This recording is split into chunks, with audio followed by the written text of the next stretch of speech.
Hello and welcome to another edition of It's About Money. I'm Nanette Nokan and thank you for joining us. In the next half hour, we'll be talking to John Erlab, who's the founder and owner of Rohrbox here in Rochester.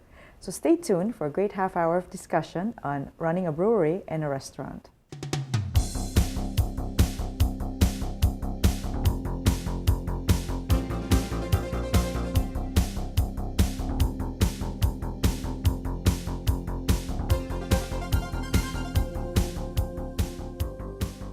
Our guest today is John Erlab. He's the owner and founder of Rohrbox. Now, welcome, John. I really appreciate you being here. I know you're a very busy man, and it's wonderful that you're here. It's nice to be here. Thanks for the invitation. Now, tell me about the history of Rohrbox.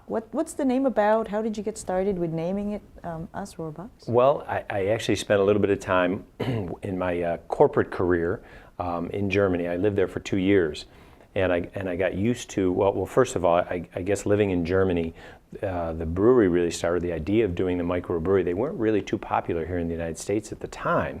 They're very popular now, but at the time they really weren't. But in Germany, each little town has their brewery, and the locals are very loyal to that local brewery. All the restaurants, pretty much, that's all they serve. And you know, in the States, you have the big breweries that spend a lot of money on advertising and distribution. There, you have the little brewery and very loyal, you know, and very high quality beers. So the idea of doing the company was, while I spent my time in Germany, and then we had a long list of names we were trying to come up with as we were formulating the business plan for Rohrbox.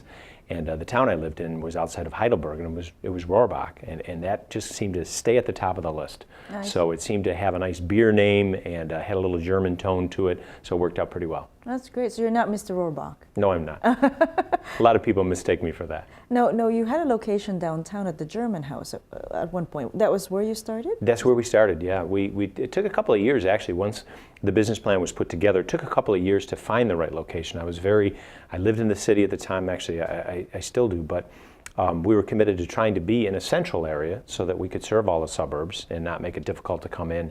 And we were very fortunate to have 10 great years at the German House, which is right in the city's south wedge. Mm-hmm. And it was a great location for us, a great way to start. Now, how'd that work out? Because you opened your location in Greece while you had your location in Rochester in the city, right? We did, really. The layout of the first location was mostly for the restaurant. My original plan was really to just be a brewer, but we felt that it would be difficult to really get without any kind of market share. You know, to knock on Wegmans' door or Top's door and say, gee, we got a great product, great packaging, but no one knows about us, would be difficult. So we thought that having the pub would give people an opportunity to come in, you know, hopefully enjoy our food, sample our beer, and then the reputation would grow and we'd start to do our wholesale business. So that's really what we decided to do. But that first location was more designed for a restaurant, and the production facility was pretty small. So after a few years, as the beer grew in popularity outside of the restaurant, we needed a bigger facility. I see. Originally, I was just looking for a facility to do brewing, but we found a great site on Buffalo Road, on the west side of town, and that just worked out really well, so we did a pub also. I see. Now, how is it as a business owner having run 2 locations at that time? Difficult. Yeah. It really was. People ask me, when are you moving downtown, or when are you moving east? Yeah, I'd like to know. My husband is German and he's like a beer fan. He loves your beer. Well, we're not that far out, but I tell people you have to convince my wife first, because it really was it was very demanding. But you know, the chains do it very well because they have the infrastructure and they have all the controls. As an independent business operator, we've done very well on Buffalo Road, and it just seems to be more in control because I'm there, we're under one roof, the brewery's there, the restaurant's there, all my staff is there. So again, at least as far as I'm concerned, having the one location's worked out a little better for us. 2 was fun, but a lot of work and not quite the controls. Yeah, it sounds like a good business decision, because sometimes a lot of business owners feel like they should expand in order to generate more revenue. But if one location is profitable and makes sense to have, why expand and make it more complex? Right. We, in our case, and I can't speak for everyone, but in our case, I still have not quite reached the revenue level that we were at when we had the 2 locations. Oh, While our okay. business has grown nice on Buffalo Road, it's not like that downtown location generated a lot of revenue, but honestly, the bottom line is better for us. I see. We don't have the revenue, but profits are better, because I just think it's better run. Again, in our case, it's better run, more controls, and a little bit more profitable. Sure. Okay, that makes sense. Now, what are the challenges of running both a brewery and a restaurant? Because are they 2 separate entities, or is it considered one entity, just the brewing division and then the restaurant division? So to Yeah, speak? I think the biggest challenge is it seems as if the majority of my time, and I think most of our staff, is in the restaurant. Okay. So the challenge, again, I think the brewery runs very well. We have a great staff, a good product, and I think a really strong brand. So sales have come real well, quality is there. The restaurant, again, where most of the staff is, is very demanding. So I think the challenge is that the restaurant kind of spills over into the brewery. Once in a while we'll lean on them for personnel or deliveries, or, the brewery would love to, I know the guys in the brewery would love to have their own little location, being on a little island, just running by themselves. Right. But once in a while the restaurant kind of takes over a little. But in all honesty, together they do work very well. They do complement each other. That's great. And do you also service outside of Monroe County, providing wholesaling? We do, but not too far. Wayne County, Ontario County. We're starting to get as far as Buffalo now too, which would be Erie County and anywhere in between. But the thought that I had was more like the German model, which is really to service your local community. So we're really trying to focus on who we are, and we're a local brewery. As you start to go to Buffalo, we're not the local guy. There's another great brewery in Buffalo. Mm-hmm. We fill a little niche because I think people are looking for some of our products, but our key focus is in Rochester and certainly not beyond upstate. That's really great, because it sounds to me like you really know what you want out of your business, and you know what the image is, and you're saying you want to focus using the German model of the community type of brewery, and that's great. Sometimes I think people lose sight of what the goal is originally because of the intention to expand. So that's admirable. Thank you. Thanks. We really, the core concept of what Rohrbox, what I want it to be, really hasn't changed. I think we tweak it to keep fresh. Mm-hmm. and make sure that the business isn't the same. If the business were just as good as it was 15 years ago, we probably wouldn't be in business. It constantly has to be better, but you don't want to necessarily change who you are, because the formula really does work for us. Yeah. Now, in the brewery side, what does it take? Who are the people who make that happen? Do you actually get involved with the creation of the different types of beers and so on? Well, I want to make sure that I never get away from being quality control, mm-hmm. which means I have to taste the beers. But I don't really. We have a brewmaster, uh-huh. and Jim really controls all of the production, all of the quality controls. He does really a wonderful job. He's really a perfectionist of what he does, and that's what you need. Mm-hmm. It's like a chef. You really want to take pride in what you do. It truly is, in our case, a craft. Jim is making new products all the time, but we want to make sure that the favorites that people have had for years, whether it's at Rohrbox itself or served at Frontier Field, we want to make sure that consistency is there, or a local restaurant here in Penfield. We really want to make sure that the consistency is there, and he does a very nice job of doing that. Now, what did you know him? Was he been with you since the beginning of the restaurant, of the brewery? No, we've got a lot of long-term staff, and that's another. I take a lot of pride in the longevity that our staff has been at Rohrbox. But Jim has been with us for probably close to 10 years, but the business started about 15 years ago. And he kind of worked into the position. I think he may have started as a bartender downtown, mm-hmm. in our downtown location, worked up to be our general manager of that location, but always had a desire to get into the brewery. We had a very talented head brewmaster at the time, so he really didn't have that chance, but then there was an opening in sales. So Jim thought that would be one step closer to ultimately making the beer. So Jim did sales for us for a while, and then that brewing position became available, or at least I think an assistant brewing position became available, so he worked into that, and he's been our head brewer almost probably 8 years or so. Oh, that's terrific. It's yeah. nice to have that opportunity to move up in a smaller organization, right. and really be what you want to be. That's terrific. Now, are you a brewmaster also? I originally, when I left the corporate world, I went to school in Chicago, the Siebel Institute. So I really was very involved in the brewing, and I still am as far as the decisions we make, as far as the raw materials that we use. I don't necessarily get into too much brewing unless there's a bunch of vacations all at once, but I certainly still know how to do it, and I almost wish there are times where I still do, and I just kind of shut the phone off and tell my staff that I'm busy, and it's a very enjoyable day to be in the brewery, really doing the work and creating something. But it doesn't happen often enough. Yeah, right. Well, that's great that you know how to do it yourself. Yes. So you know how to kind of see if there's something that needs to be fixed or whatever, being the quality control person Right. also. That must be a great job. Do you have application people to apply for that job? We do. We work very closely with a local homebrew club, and they love to do it. Actually, they have a little contest, and we thought of this idea a while ago that they have different styles of beers, and they have all sorts of different awards, but then there is a best of the show or best of the contest. Right. And whoever wins that can actually come in and work with Jim at Rohrbox to produce a batch that our customers can enjoy. And they can take pride in too, so has worked out really well. And honestly, the person that wins it loves to come in and do it. I mean, they're a home brewer. This is like a dream come true for them to brew in a commercial operation. Sure.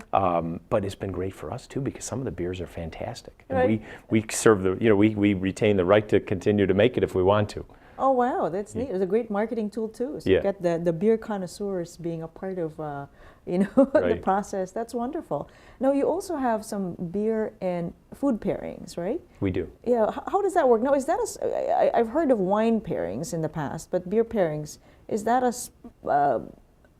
been around as long as wine pairings, or something that's just kind of become more popular recently? Well, really, when we first started 15 years ago, the industry was really just starting. We had a very difficult time getting a license because breweries just didn't open in the county for a long time, or really in upstate New York.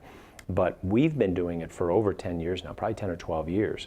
And my original thought, and not to say that we truly came up with them, I'm sure they were done elsewhere, but they certainly weren't done here locally, was to give our brewer and our chef a chance to come out and really kind of be part of what I experience all the time. When I'm on the door, I get lots of compliments. Boy, this beer is great. Or, gee, the dish I just had was wonderful. And I don't do any of it. I get all the accolades. They do all the work. So it was a combination of doing something for our customers, something fun, something that might draw them into Rohrbox and have them experience it. It includes a brewery tour. So we have an opportunity to explain how the beer is made and why we're maybe different than some of the domestic beers. And then it truly is a great opportunity to show people that beer really pairs up very nicely with food. Everybody thinks about enjoying a nice glass of wine with food, which is also wonderful, but a full flavored beer can be really enjoyable with the right foods. So it's a great opportunity both for our customers and for our staff. What a great idea. I think it's nice to be able to think about how your employees can get the feedback from the customers and also get the customers to come in for a specific event. Now, how often do you do the beer pairings? Well, we do it once a month, I see. and our restaurant at this point is fairly small. We can't close it down for one, but we do take up our whole dining room. There's basically two large rooms. The one room is completely taken up, so it's like I believe it's the second Tuesday of each month. And it pretty much always sells out because we only have so many seats. It's still it's a nice value, but we do it once a month. Once in a while, we'll do two. This month for we did a St. Patrick's Day one or an Irish one, Sure. and it's a very popular one. So we actually added an extra day. I see. Is the beer green at that time? No, well, Oh, beer is never green. 'Cause Yeah. I'm too much of a purist. I see. Everybody asks me this. No green beer. Okay, sounds good. We'll take a quick break. We'll be right back. I'm talking with John Erlab, the founder and owner of Rohrbox. What is a special interest? Hey, if you got the money, then politicians definitely have the time. Over at the Capitol, they're cutting deals all the time, and the little people get left out. Yeah, we elect them and then they sell out. Yeah! So, who's watching out for us? The fact is, everyone has a special interest. Don't we all need something from elected officials? My company needed that tax break, or else the plant would have shut. Our church needed that additional right-of-way for parking. Hey, expanding that scholarship program helped my daughter go to college. That community center gives our kids a safe place to play. Whether it's a special interest depends on your point of view. Hey, We're all special. American democracy. it's in our best interest. Learn how you can help make American democracy stronger. Log on to www.representativedemocracy.org.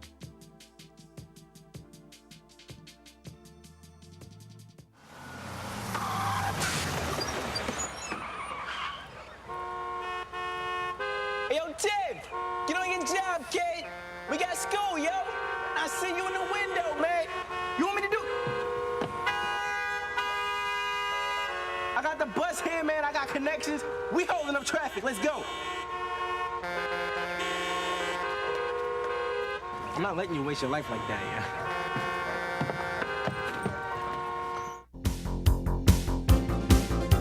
If you have any questions, please email Nanette at nnocon@aol.com. And we're back. I'm Nanette Nocon, host of It's About Money. Our guest today is John Erlab, and we're talking about running a brewery and restaurant in Rochester. Welcome again, John. Thank you for being here. Thanks. So talk to me about marketing. How do you market your business, the brewery and restaurant? And Well, the brewery's a little bit more important. We do actually have a sales force. That's the wholesale end of the business, and that's where we try to get into dining establishments and make sure that they serve our product. It's important for us to focus most of our advertising on training their staff to make sure that they know our products, would at least suggest our products, or know that we have it, know the difference between that and products that might compete with us. Have a nice tap handle, some signage. A lot of it is our salesmen first getting in to talk to the owner to convince them that we have a good local product, high quality, and could be very profitable for them to carry. But then it's our job within that establishment to make sure that the guests know about our product. And as far as the restaurant, I look at those two very differently from a marketing standpoint. I believe that most of our advertising is through word of mouth and reputation. Most restaurants, I think, would admit that they draw mostly from about a 5-mile radius from the restaurant. So we're not by a big mall or the airport or big hotels. The community around us really comes to Rohrbox. And I think it is a challenge for us because you need to be real good and consistent, or that word gets out that you're not. And I think that hurts a lot of restaurants. So we mostly do it through word of mouth. We do some awareness advertising just to remind people, gee, maybe you haven't been at Rohrbox in a while. Come on back and visit us. that's great. And then some of the marketing ideas with having the pairings with the beer also is Right. a great strategy. We like to try to have the business very dynamic. We don't really just want to open the doors and hope people come in. We're constantly doing, of course, St. Patrick's Day, it's all decorated for the Irish, and we have a special McDermott's Irish Ale that's on, and there are different things that we do to try to get excitement, to give people a call to action to come on in. Okay. Come on in for our pairing, or we have a special Lenten menu this season. We have a lot of seafood and vegetarian dishes that we serve on Friday, and we did a little advertising of that so that it's not just, don't forget about Rohrbox, it's call to action. Come on in and visit us. We've got something new, something exciting going on. And do you change your menu quite often? We do. We have two major changes, which is summer and winter. And certainly in the winter we have more of the comfort foods and the heavier foods, and pair real well with beers and stuff. And in the summer we'll pull some of the stews off and the chilies, and we'll put more salads on and lighter dishes. We have a nice outdoor patio, and we try to make sure that the menu lends itself to that outdoor dining. So those are the two big changes. But specials are very important too. As I mentioned, most of our customers come in on a routine basis. And we have a nice menu, but it's not that extensive. So the daily specials are very important. And it gives our staff the challenge too, not necessarily the challenge, I should say the excitement of coming up with something new and using their creativity. So the daily specials are important. I never thought of it that way. I guess that is what the daily specials are for. So if you're there a regular, you don't get bored with the menu item that's there. Okay, right. Well, that's a learning for me. Yeah.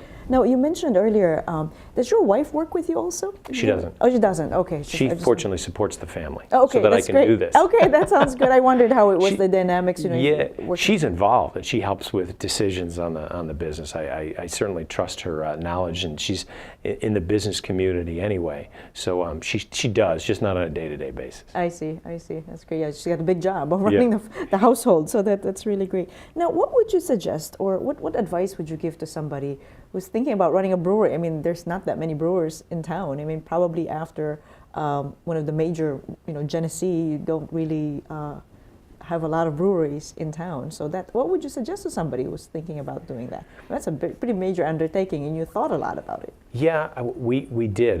There have been a few microbreweries that have kind of come and gone also. There are a lot of communities that have multiple breweries, and I think there's room for all of us. And I don't know if it's fortunate or unfortunate, but the market share that the craft brews, which is what we do, and it's something with a little bit more flavor, is very small. The domestic beers still have probably 95% of the market. So there's lots of room for growth. And as you look at the industry, beer as a whole, the whole pie really isn't growing. It's staying pretty consistent. It's not really going down, but it's not growing. But our slice of it, the craft brews, is growing. So there certainly is an opportunity with our industry. We tried to be very careful not to control our capital expenditures. Putting a brewery together is an expensive venture. But if you go with all top-of-the-line equipment, brand new equipment, it can be difficult. We tried to be creative and use, there was a big brewery in the Northeast that was expanding. They were getting larger, so we took some of their used equipment, which was stainless steel, was in great shape, but saved a lot to So you have to watch what you put in to make sure that you can get the returns that you're looking for. And I think we've been creative. We've never cut corners as far as quality is concerned, but we were careful in how we put the brewery together. And that, I think, is important. And I think, in retrospect, having the pub worked good for us. There are other microbreweries that say they really want to focus on their wholesale accounts and not be bothered with the restaurant piece, which is a good point, but it's a great marketing tool for us to have people come in and enjoy our product and then go into another establishment and ask for it. Sure, absolutely, and it's one of my husband's favorites. He's a beer connoisseur. So it's interesting you said about in Germany the microbreweries are the popular ones. He always thought that the Czechoslovakian beers are better. Yeah. But then he's not thinking about the microbreweries, so you've got to go back again to Germany and check that out. Right. So, well, he must have good taste. Yeah, if he likes Rohrbach. He loves Rohrbachs, actually.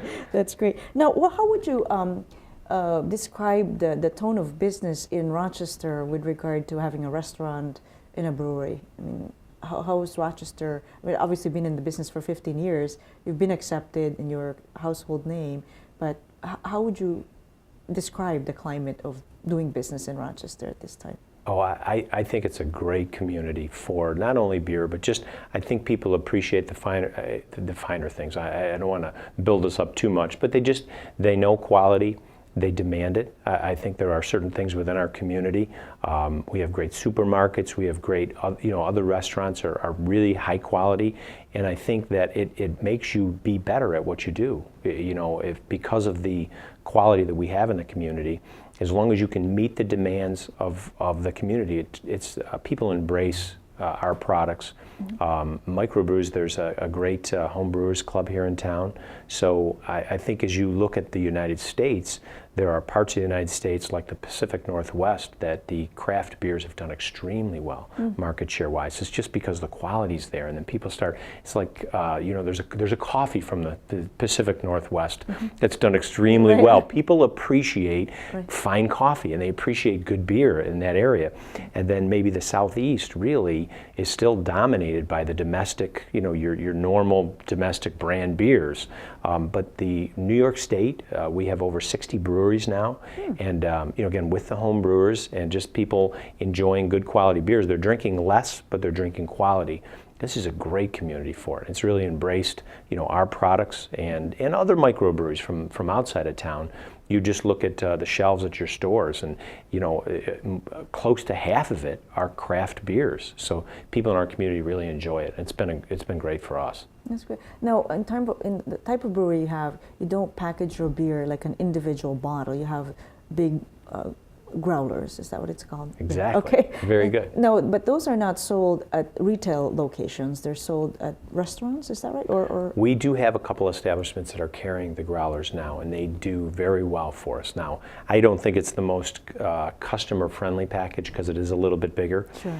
But because our products are unique, people are still embracing those. Now, we're hoping that the future will hold moving into a more consumer-friendly package. I see. We're really tight on space right now. We're trying to look for a little bit more space for the brewery. And once we do that, we want to get into bottling and then expand that packaging. I see. To, because really most of our sales now are on draft, and they're at establishments, restaurants, and sports venues. We'll do festivals. That's where most of it is. But really, most beer is purchased in package stores and in grocery stores. So that's really the next phase of our business, and it is a significant capital investment to get the equipment to fill these and the glass and the labeling. But that is the next step in our future. Does that require different licensing to bottle beer? And so? Well, all packaged products, whether it's in a keg or in glass or in growlers, needs label approval. So it's really the same. And our licensing, we have a wholesale license now, so it really doesn't. Okay, got it. So you don't have to get into a lot of other hoops to get into that. No, there is administrative, because of the label approval. You have to do that on all your bottles, all your seasonal specials. So administrative-wise, there's always a lot of work, but it's not a lot more than we have today. I see, I see. Yeah, the growlers are big, so that you have to have a party or drink the whole thing yourself. Yeah, it's just about a pitcher. It's a half gallon. I see, I see. So yeah, you usually do, but again, at the few places that do carry it now, it's the only way to get Rohrbach beer, unless you are, again, at a local establishment. So it does very well for us, better than I thought. We really thought that the growlers worked very well when people come into Rohrbach's and just have a nice meal or a fish fry on a Friday night, and they'll grab one to take home. Well, I didn't think they'd do as well on the shelves, but they have. No, that's great. That's really good. Now, what about in terms of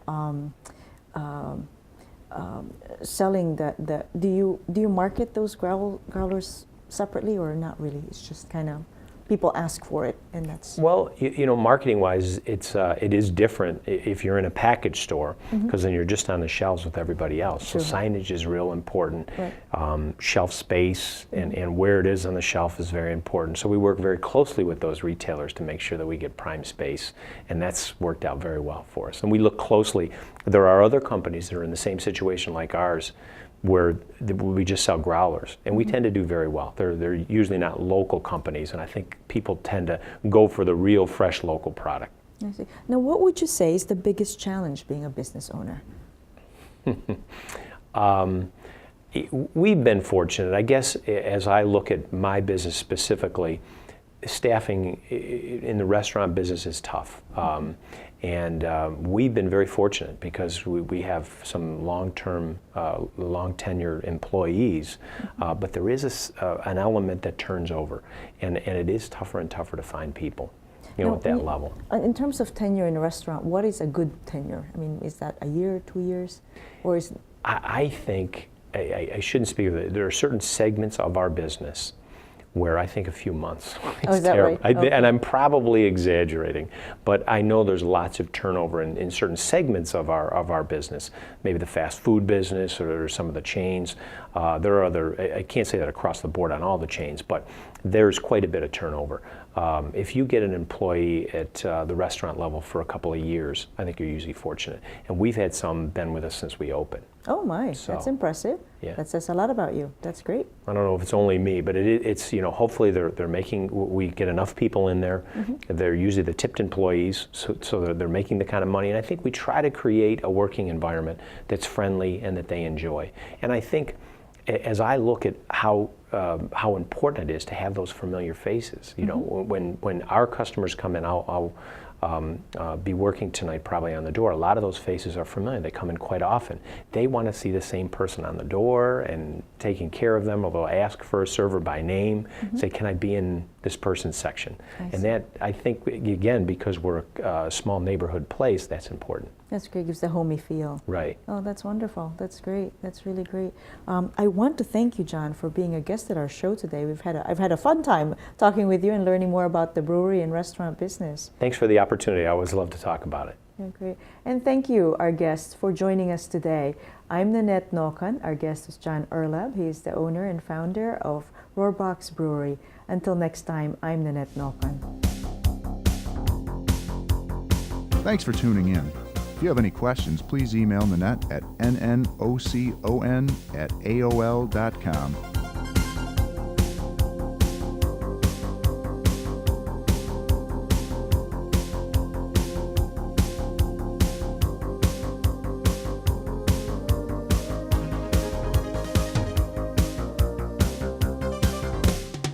Following production was produced through Penfield Community Television in Penfield, New York.